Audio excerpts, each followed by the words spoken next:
Kumekuwa na nadharia nyingi sana juu ya swali ni nani hasa mtu ambaye amewahi zaidi kusumbua ulimwengu.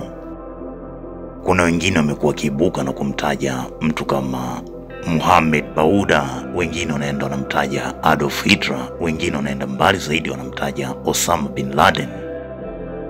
Lakini leo tuende tukatazame historia ya maisha halisi ya Osama bin Laden, kutoka kuzaliwa kwake mpaka siku ya kifo chake. Osama bin Laden ni nani hasa? Twende pamoja. Ninapoanza kuzungumzia historia ya Osama bin Laden, moja kwa moja kichwa changu kinaenda mbali na kukumbuka mapema alfajiri ya tarehe 1 ya mwezi wa 5 mwaka 2011, wanajeshi wa Marekani walipofanikiwa kumuua kiongozi wa Al-Qaeda Osama bin Laden kwenye kiwanja chake karibu na Islamabad huko Pakistan. Maafisa wa ujasusi wa Marekani wanaamini kuwa bin Laden ndiye mtu ambaye amehusika na vitendo vingi zaidi vya ugaidi kwa kutokea ulimwenguni mpaka kufikia dakika hii ambapo anazungumza kuliko mtu yoyote yule. Osama bin Laden alizaliwa Riyadh, Saudi Arabia mnamo mwaka 1957. Alizaliwa kwenye familia ya jumla ya watoto 52, huku yeye akiwa ni mtoto wa 17 kuzaliwa kwa Mohammed bin Laden. Baba yake na Osama bin Laden alizaliwa nchini Yemen na baadaye akahamia nchini Saudi Arabia, ambako akaanzisha kampuni kubwa zaidi ya ujenzi katika ufalme wa Saudi. Waswahili huenda mbali wakasema watoto wa mwisho hulelewa kimayai, lakini haikuwa hivyo kwenye familia ya kina Osama bin Laden. Mtoto wa 17, Osama bin Laden ndiye akapendwa zaidi na wazazi kutokana na utajiri mkubwa pia wa baba yake. Basi Osama bin Laden akalelewa kifalme. Kaka zake wakapelekwa kusoma nchini Marekani na kisha wakawa wameajiriwa kwenye makampuni ya baba yao. Wakati huo mmoja ya makampuni ya baba yake Osama bin Laden ilikuwa ndio msambazaji mkuu wa vyakula na magari ya Volkswagen na vinywaji vya Snapple kote Mashariki ya Kati. Lakini Osama bin Laden akakaa karibu na nyumbani, akapelekwa kusoma katika shule karibu na nyumbani kwao huko Jeddah. Unapozungumzia watoto wa kishua, basi Osama bin Laden alikuwa ni wa kishua kwelikweli. Akiwa anasoma masomo yake ya sekondari huko shuleni, ndio rasmi akajikuta akiingia katika mlengo wa Uislamu wenye msimamo mkali sana. Osama bin Laden huku akajiunga na harakati za kusambaza dini ya Kiislamu duniani. Wazo la pan-islamisti kwa bin Laden, Uislamu ulikuwa ni zaidi ya dini tu, ikaunda imani yake mpaka ya kisiasa, ikaathiri kila uamuzi ambao alikuwa anafanya. Alipokuwa chuoni mwishoni mwa miaka ya 1970, alikuwa ni mfuasi wa msomi mkubwa wa dini ya Kiislamu Abdullah Azam, ambaye aliamini kwamba Waislamu wote wanapaswa kupigania jihadi, yani vita ya kusambaza Uislamu duniani au vita takatifu, na kuunda serikali moja duniani ya Kiislamu. Wazo hili likaonekana kumvutia sana Osama bin Laden. Rasmi akaanza kuchukia mno ushawishi mkubwa ambao ilikuwa nao nchi ya Marekani katika mataifa ya Mashariki ya Kati. Mnamo mwaka 1979, askari wa Soviet wakawa wamevamia nchi ya Afghanistan. Kuona vile, kutokana na namna ambavyo Osama alikuwa akichukia mno mataifa ya Magharibi, ikiwepo Marekani pamoja na Cuba, kuwa na ushawishi katika mataifa ya Mashariki ya Kati, kwa mara ya kwanza akaingia katika ugaidi. Muda mfupi baadaye, Azam pamoja na bin Laden walisafiri kwenda mpaka Peshawar, mji wa Pakistan kwenye mipaka ya Afghanistan, kujiunga na waasi wa Afghanistan. Osama pamoja na Azam wakaanza kutoa misaada ya silaha pamoja na fedha kwa waasi wa Afghanistan.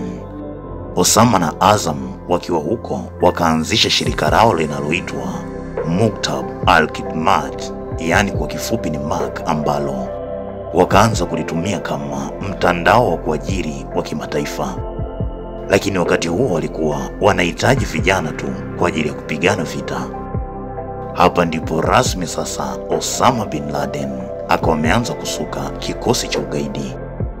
Osama bin Laden akafungua ofisi katika maeneo mbalimbali duniani kama Brooklyn pamoja na Tucson pamoja na Arizona nchini Marekani, huku akilenga kupata wahamiaji wa Kiafghanistan ndani ya Marekani maarufu kama Waarabu wa Afghanistan. Wakaanza kuwapa mafunzo pamoja na vifaa vya kijeshi. Mapema mara baada ya kupata vijana wa kutosha, hapa ndipo rasmi Osama bin Laden akaanzisha kundi la Al-Qaeda mnamo mwaka 1988. Baada ya Soviet kuondoka Afghanistan mapema mnamo mwaka 1989, Osama bin Laden alirudi Saudi Arabia ni kwa ajili ya kukusanya fedha kwa ajili ya ufadhili wa kundi ambalo alikuwa amekwisha kulianzisha, kundi hatari kabisa la ugaidi kwa kutokea duniani, kundi la Al-Qaeda.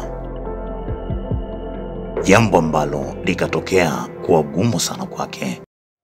Kisha akawasilisha na ombi lake la kuwatumia wanajeshi wake wa Al-Qaeda kwenda kulinda katika mipaka ya Iraq, na zaidi alitarajia kupata ufadhili kutoka kwa familia ya kifalme ambayo ilikuwa ikiunga mkono sana Afghanistan, pamoja na mataifa mengine kutoka Mashariki ya Kati ambayo yana mlengo wa Kiislamu, mataifa ambayo yanapatikana magharibi mwa nchi ya Saudia.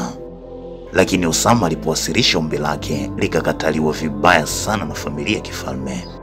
Familia ya kifalme iliogopa kuwa kwa mkakati ambao alikuwa akiuanzisha Osama bin Laden wa kuanzisha vita ili kusambaza Uislamu, yawezekana kuwa lingeweza kuleta madhara makubwa sana katika ufalme.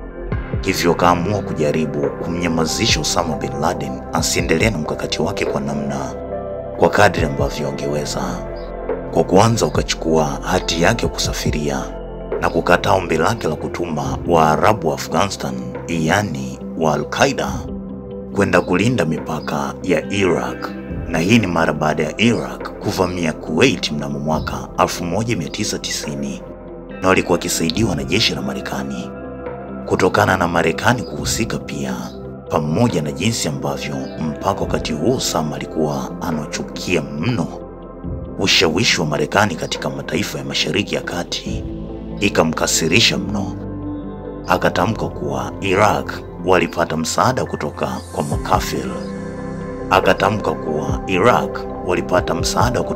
kwa makafiri. Ambao ni Marekani.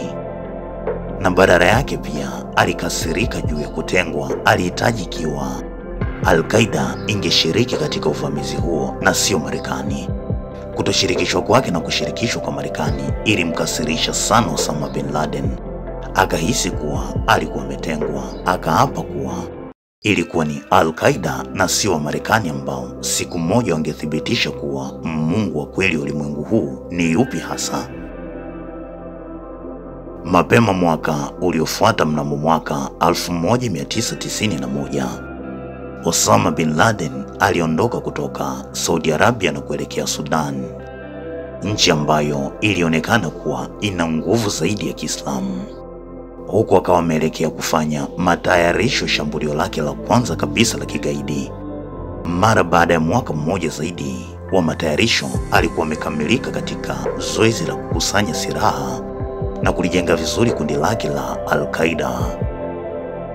Kwa mara ya kwanza kabisa akafanya tukio lake la kigaidi. Akafanya shambulio lake la kwanza la bomu katika hoteli moja huko Laden nchini Yemen. Ni hoteli ambayo ilikuwa ina wanajeshi wa Kimarekani ambao walikuwa wakijiandaa kwenda kulinda amani nchini Somalia. Na ikawa kama bahati sana, hakuna Mmarekani ambaye alikufa katika mlipuko huo, lakini kuna watalii wawili kutoka nchini Austria waliuawa. Osama bin Laden katika kuendelea na harakati zake za kusambaza Uislamu duniani, jihad ulimwenguni, akaanza kuwapa silaha waasi wa Kisomali ambao walifanikiwa kuwaua wanajeshi 18 wa Marekani huko Mogadishu mnamo mwaka 1993. likawa ni shambulio ambalo likamfurahisha sana Osama bin Laden. Mnamo mwaka 1993 hiyo Osama bin Laden akafanya shambulio lake lingine la kigaidi katika kituo cha biashara ulimwenguni cha New York. Lilikuwa ni shambulio la bomu. Na mwaka 1995 akafanya jaribio lingine, jaribio la mauaji ya rais wa Misri Hosni Mubarak. Na mwaka tena uliofuata, mnamo mwaka 1996 akalipua kituo cha mafunzo cha walinzi wa kitaifa cha Marekani huko Riyadh. Mwaka huo akalipua bomu ambalo lilikuwemo ndani ya lori la mafuta ambalo likaharibu Cobalt Towers, makao makuu ya jeshi la Marekani huko Laden. Kuanzia hapo sasa ndiyo rasmi Osama bin Laden akatangazwa kuwa mtu hatari zaidi ulimwenguni. Marekani ikatangaza vita kali mno na Osama bin Laden.